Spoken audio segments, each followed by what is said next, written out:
그들이 유대 땅과 그 성읍에서 다시 말을 들으니 곧 의로운 처소여 거룩한 산이여 여호와께서 내게 복 주시기를 원하노라 할 것이며 유다와 그 모든 성읍의 농부와 양떼를 인도하는 자가 거기에 함께 살리니 이는 내가 그 피곤한 심령을 상쾌하게 하며 모든 언약한 심령을 만족하게 하였습니다 하시기로 내가 깨어보니 내 잠이 달았더라. 아멘. 오늘 우리에게 말씀을 증거하실 목사님은 금천 생명시대의 이용건 목사님이십니다.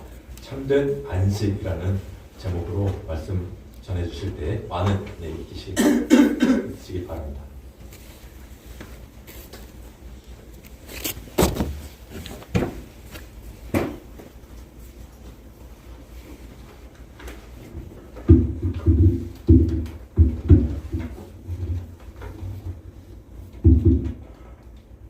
한번 기도하겠습니다. 할렐루야. 은혜와 진리로 충만하신 아버지 하나님, 오늘 행복하고 복된 날 이 수요 예배를 통해서 금천구청 신호회가 하나님 앞에 영광의 예배 드립니다. 우리 예배를 받아 주시옵소서.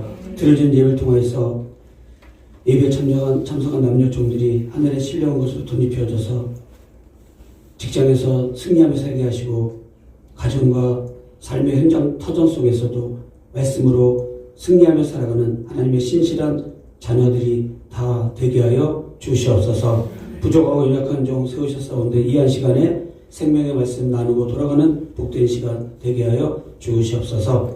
예수님의 이름으로 감사하며 기도하옵나이다. 아멘.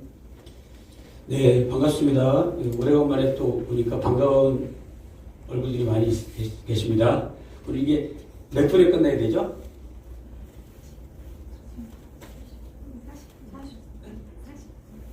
12시 40분이요? 넉넉하네요. 괜찮아요? 그렇게 끝나도 괜찮아요? 식사하셔야 되는데. 네. 네. 제가 옛날에 친학교 다니다가 이제 돈이 떨어져가지고 이제 알바해가지고 신학교 계속 다니기는 힘들겠다. 아예 어떤 일을 좀 하고 또 연장된 학업을 해야 되겠다 싶어가지고 신문을 보니까 중동에서 사람을 구하더라고요. 그래서 이왕이면은 사우디아라비아에 가가지고 한 1년만 일을 하고 와서 다시 공부하는 게 좋겠다. 이렇게 마음이 들어서 사우디아라비아를 가게 됐어요. 그런데 거기서 금요일날 예배 드리는데 한 2시간 동안 이제 차를 타고 가가지고 오늘 여러분들처럼 이렇게 직장에서 막 스트레스도 받고 힘들고 어려운데 시간을 빼가지고 예배 드리는 그 모습처럼 우리도 또 일하다가 금요일날 2시간 차를 타고 가가지고 한인교회에 이렇게 모여가지고 예배 드리던 그런 모습들이 잠깐 생각이 났습니다. 그래서 여러분들이 너무 귀하시고 귀한 것 같습니다. 할렐루야! 그래서 오늘 이렇게 귀한 시간에 오셨는데 오늘 예레미야 31장 23절로 26절에 보니까 특별히 26절 마지막 절에 뭐라고 기록하고 있냐면 내가 깨어보니 내 잠이 달았더라 이렇게 기록하고 있습니다. 그러니까 그 예레미야 선지자가 꿈을 꿨는데 꿈이 너무 다른 거예요. 달콤하다는 거죠. 그 달콤함의 내용이 뭐냐 보니까 이스라엘 백성들이 포로로 잡혀갔다가 돌아와서 하나님을 향하여 예배드리고 기도하고 찬양하고 그 어려운 가운데서도 하나님을 잊지 않고 예배를 드렸다는 거죠. 여러분 참된 안식은 어디에 있냐면 하나님과 깊은 관계 속에 들어갈 때 참된 안식이 있어요. 기도할 때 찬양할 때 우리가 복음 전할 때 만나는 사람들에게 내가 만난 예수를 전할 때 거기에 참된 안식이 있어요. 우리가 안식 그러면 그냥 일주일 동안 스트레스 받고 힘들고 어렵게 일했으니까 오늘 한번 아침부터 저녁까지 계속 자보자. 그러면 자고 일어나면 머리만 띵하지 참된 안식이 일어나지 않아요. 그런데 그 어려움고 힘들고 또 핍박과 어려운 가운데서도 예배를 향해서 아버지를 향해서 기도를 향해서 나갔을 때 그때 하나님은 우리를 붙들어 주시고 우리의 마음의 문을 열어주시고 회복된 마음으로 회복된 심령으로 하나님을 찬양할 수 있다는 거죠. 그때 참된 안식이 있다는 것을 오늘 예레미야 선지자는 보여주고 있어요. 그런 꿈을 꿔도요 좀 신령한 꿈을 꿔야 돼요. 로또 당첨되는 걸 꿨는데 돼요 안 돼요? 저의 대답이 없으시네. 참 로또 당첨되고 돼지꿀 꿨는데 가서 보니까 아니에요.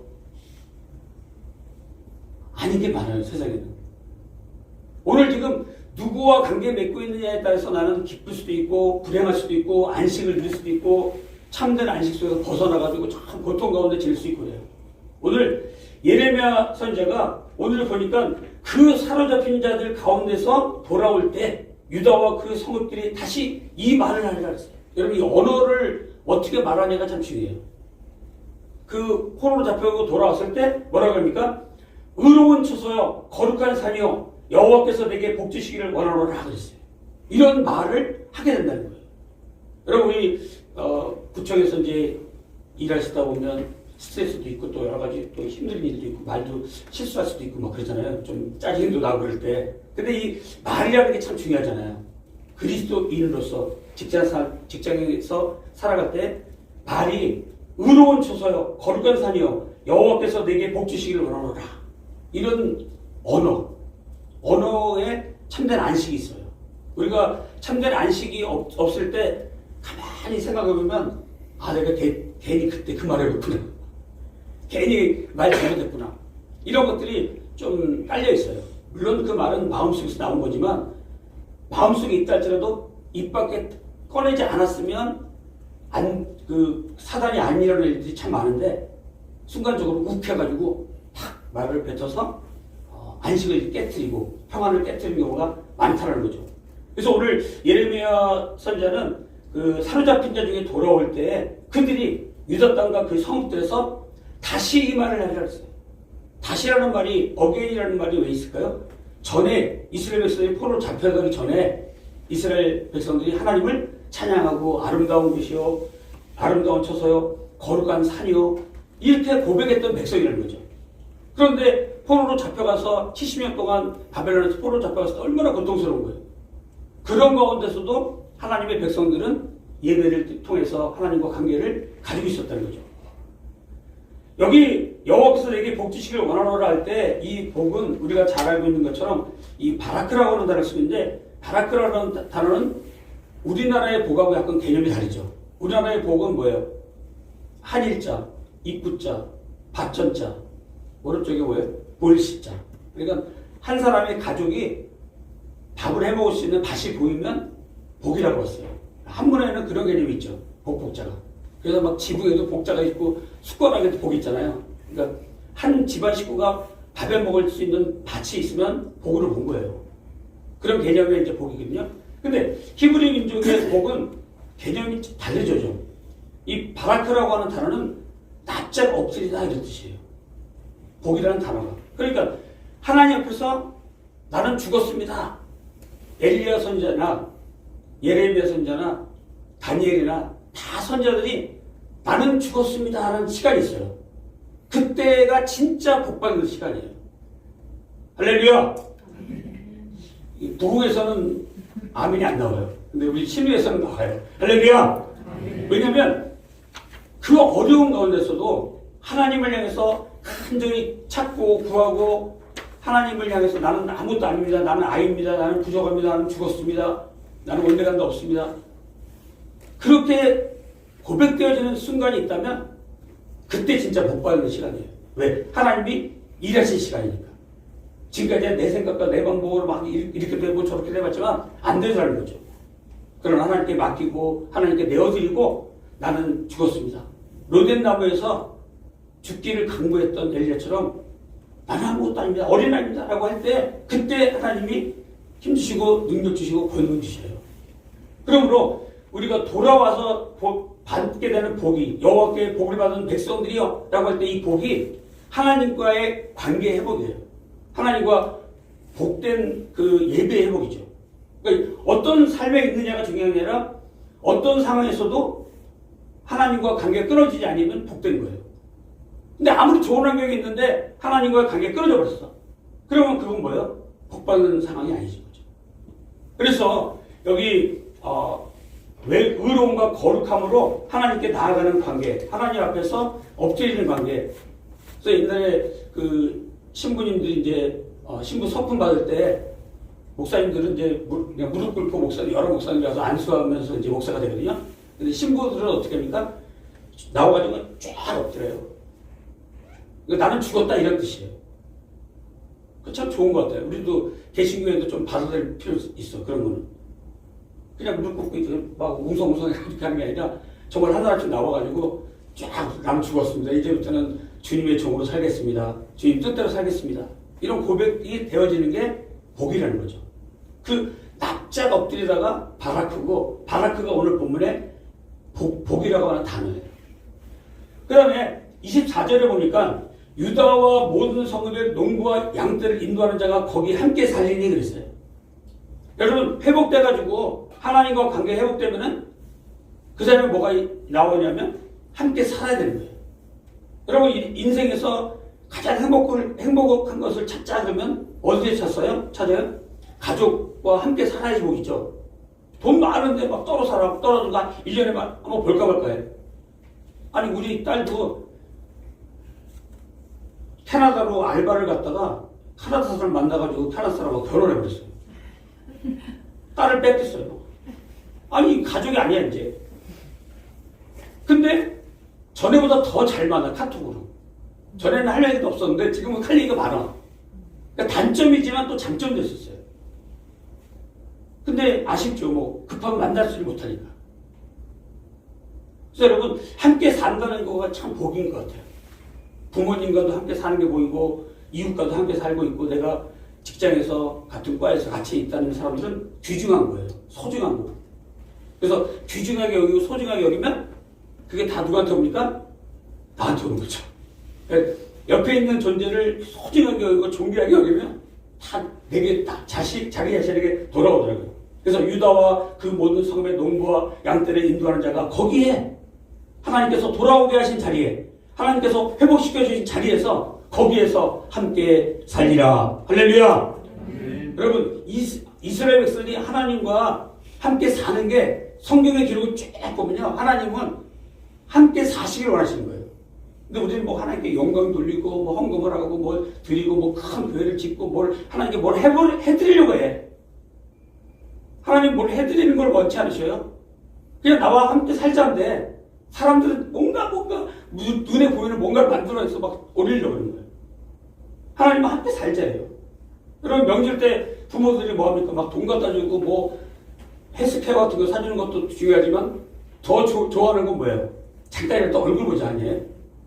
함께 사는 게 보여요. 그럼 에덴 동산에서 하나님이 함께 사시길 원하신 거예요. 성전에서 하나님과 함께 살기를 원하시고 성막에서 광야에서 성막에서도 성막을 왜 지었냐 보니까 미팅의 장소예요. 지성소 안에 끝에는 미팅이에요. 내가 거기서 너와 만나리라. 할렐루야. 내가 너와 만나리라. 내가 너와 함께하리라. 죄 용서 받고 난 다음에 할 일은 뭐예요? 하나님과 함께하는 거예요.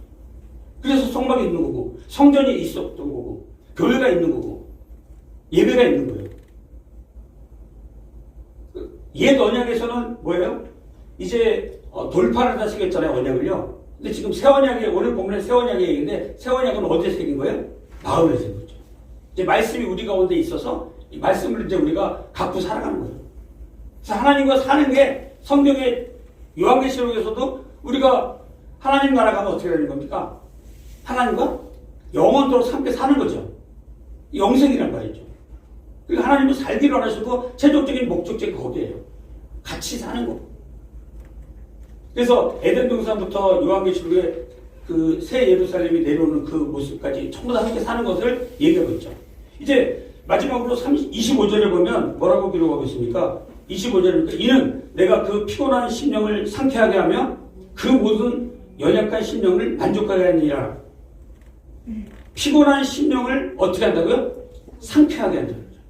여러분 하나님의 말씀을 먹고 마시고 살아가면요 이 땅에서 막 어떤 어려움이 있더라도 말씀으로 모든 걸 이길 수 있어요. 상쾌해지거든요. 예수님이 시험 받을 때 전부 다 뭘 이기셨죠? 말씀으로 이기셨잖아요. 다 세 가지 시험 받을 때 세 가지 말씀으로 다 이기셨잖아요. 그러니까 오늘을 사는 저와 여러분들도 여러 가지 힘들고 어려운 상황이 맞닥뜨릴 때가 많잖아요. 그때 오늘 아침에 내가 큐티했던 거, 오늘 아침에 묵상했던 거, 수요 예배 때 들었던 말씀, 이런 것들이 삶의 현장 속에서 큰 고난이 다가올 때 말씀이 큰 힘이 되고 능력이 되고 권능이 되어서 이기게 될 줄로 분명히 믿습니다. 말씀이 능력이에요. 예수님께서 내가 너에게 말하는 것이 영이요 생명이라 했잖아요. 살리는 것이라 했잖아요. 요한복음 6장 63절에서 예수님의 말씀, 입에서 나오는 말이 생명의 영인 거예요. 그 말씀을 먹은 사람. 근데 그 말씀이 피곤한 심령을 상쾌하게 하며 모든 연약한 심령을 만족하게 하였습니다 그랬어요. 그러니까 하나님께 회복되면 그 다음에 예배 중심으로 살게 되고 그 다음에 뭐예요? 우리가 하나님과 기쁨과 즐거움과 감사로 살게 되는 거예요. 살 때 가장 중요한 건 뭐예요? 심령이죠. 심령. 마음이죠. 히브리 말로 그 마음은 내부라고 하는 단어를 쓰는데 이 내부라고 하는 단어는 뭐냐면요. 그 하나님과 연합된 사랑의 마음이에요. 그래서 다윗이 뭐죠? 사랑을 입은 거죠. 솔로몬도 원래 이름이 뭐예요? 여디디아죠. 여디디아가 뭐예요? 사랑을 입은 자다. 그러니까 우리가 하나님께로부터 말씀으로 사랑을 입고 기도로 사랑을 입고 찬양으로 사랑을 입고 내가 복음을 전하는 언어 속에서 하나님의 사랑을 입어요. 아무것도 하지 아니하면 아무 역사가 일어나지 않죠. 그러나 우리가 예배드리고 기도하고 찬양하고 복음 전하고 살아가면요 내 심령이 상쾌해져요. 내 심령이 맑아져요. 말씀을 맨날 먹으니까. 그래서 출근하기 전에 5분 10분이라도 꼭 말씀을 보시고 출근하시면 그날 하루 속에 다가올 문제들과 다가올 사단의 공격을 다 말씀으로 승리할 수 있다는 거죠. 피곤한 심령을 상쾌하게 하며 모든 연약한 심령을 만족해 하니라 그랬어요. 이 영적인 회복과 또 함께하면서 이루어질 모든 그 경제적인 회복이 다 있어요. 그리고 마지막으로 공동체 질서의 회복이 있어요. 그래서 우리 마음에 전에는 돌판에 새겨졌던 율법이라면 이제는 뭐예요? 우리 마음속에 하나님의 말씀이 새겨진 거예요. 이 언약을 새 언약이라고 해요. 뉴 카버넌트라고 그러죠. 새 언약을 가지고 있는 하나님의 말씀입니다. 지금 이 시대는 참으로 어려운 시대죠.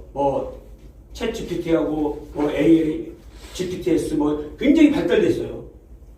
정신 없습니다. 하루 눈 감고 일어나면 또 재미나이, 또 눈 뜨고 나면 뭐가 또 나오고 정신 없어요. 못 따라가요. 그런 바쁘고 복잡한 현장 속에서 더 중요한 것은 뭐냐면 말씀이에요. 우리의 마음을 시원케 하고 상쾌케 하며 그 말씀에서 솟아나는 영적인 힘과 에너지를 가지고 세상과 맞닥뜨려서 싸우지 않으면 무너진다는 거죠. 여기에 무너지고 저기에 무너지고 내가 뭐 하는 사람인지도 몰라요. 마지막 한 가지 예만 들고 마치겠는데요. 제가 옛날에 신학교 가기 전에 직장을 다닌 적이 있었는데 컴퓨터로 막 옛날에는 이제 클리퍼드라고 하는 언어, C 언어가 나오기 전에 언어가 있었거든요. 그거를 가지고 컴퓨터를 짜고 있었어요. 그러니까 정신이 하나도 없더라고요. 내가 예수를 믿는 사람인지 전산실에서 사는 사람인지 이게 구분이 안 되더라고요. 교회 가서 앉아있지만 그냥 예배 드리는 거예요. 그리고 나가서는 하루 종일 바쁘고 이게 아닌 것 같아요. 삶이. 말씀을 떠났어요. 허울뿐인 교회만 있는 거고 말씀은 안 봐요. 우리의 마음이 얼마나 강팍해 있는지 몰라요. 프로그램에서 뭐 하나 잘못된 거 찾아내는 게 일이야. 내가 이렇게 사는 건가? 하나님의 말씀을 다 잊어버리고. 우리 친구는 옛날에 상업은행 있죠. 지금은 이제 바뀌었죠. 조용히 영어를 바뀌었는데 상업은행 전산실에 있다가 똑같은 데 가는 거예요. 하루 종일 전산실 옛날에 아시면 건물은 멋있고 전산실이 쫙 있잖아요. 컴퓨터, 대형 컴퓨터 쫙 있고 밑에는 뭐야? 전선이 수억 개 깔려있고 거기 앉아서 하나 좀 있는 거야. 코딩하다가 뭐 하나 빠진 거 없나, 뭐 빠진 거 없나 이러면서 막 있는 거야. 하나님과의 관계가 없는 거예요. 메마르더라고 심령이. 그리고 그 친구는 이제 정의를 싸가고 미국에 넘어서 평신도 사역자로 해서 지금 중국에 있어요. 복음 전하면서. 마음이 얼마나 상쾌한지 모를 때. 기도하면서 찬양하면서 복음 전하면서 하나님 앞에 사명 감당하면서. 오늘 저 여러분 이제 말씀을 마치러 오는데 내가 그 피곤한 심령을 상쾌하게 하며 그 모든 연약한 심령을 만족하게 하였으리라 그랬어요. 오늘 우리를 만족해 하는 것은 챗GPT나 챗GPTS가 아니라 오늘 하나님의 말씀이 우리 심령 가운데 들어와서 나로 살게 하고 나로 걷게 하고 그 말씀이 가는데 가고 그 말씀이 멈추라는데 멈추는 이 놀라운 은혜 속에 젖어서 살아가는 여러분과 저가 되어지시길 주의 이름으로 간절히 축원합니다. 할렐루야. 은혜와 진리를 충만하신 아버지 하나님 감사합니다. 우리가 바쁘게 살다 보면 내가 무엇을 하는 사람인지 하나님과 관계가 어떤 사람인지 내 마음이 어디로 흘러가고 있는지도 생각지도 못하고 이에 파묻혀 살 때가 있습니다. 주여 저희들 불쌍히 여겨주시고 이 시간 다시 한번 하나님과의 관계 예배의 회복이 있게 하여 주시옵소서. 기도의 회복이 있게 하여 주시옵소서. 찬송의 회복이 있게 하여 주시옵소서. 복음 전하는 뜨거운 열정이 되살아나는 열정이 다시 한번 회복되게 하여 주시옵소서. 주님과 온전히 말씀으로 승리하여 세상의 모든 혼란과 핍박과 어려움을 주님 주신 말씀으로 마음이 상쾌하게 되어 모든 어려움을 이기고 나가는 우리 모두 되게 하여 주시옵소서. 예수님의 이름으로 감사하며 기도하옵나이다. 아멘.